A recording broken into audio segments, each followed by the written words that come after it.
વડોદરાને green public ટ્રાન્સપોર્ટની ભવ્ય ભેટ મળી છે, ત્યારે સીએમ ભૂપેન્દ્ર પટેલના હસ્તે ઈ બસ સેવાનું લોકાર્પણ કરવામાં આવ્યું.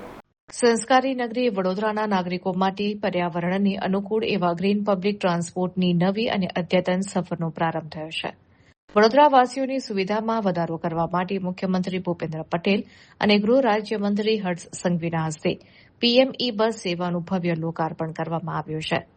પ્રદૂષણ મુક્ત અને આધુનિક સુવિધાઓથી સજ્જ આ ઇલેક્ટ્રિક બસો હવે શહેરના વિવિધ રાજમાર્ગો પર દોડતી જોવા મળશે.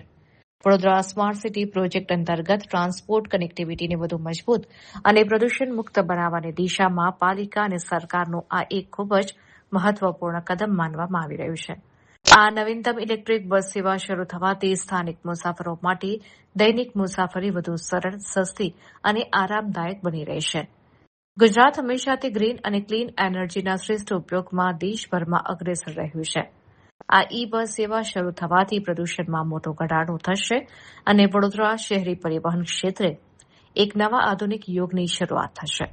આ લોકાર્પણ પ્રસંગે વડોદરાના સ્થાનિક અગ્રણીઓ, ધારાસભ્યો અને મ્યુનિસિપલ કોર્પોરેશનના અધિકારીઓ ઉપસ્થિત રહ્યા હતા.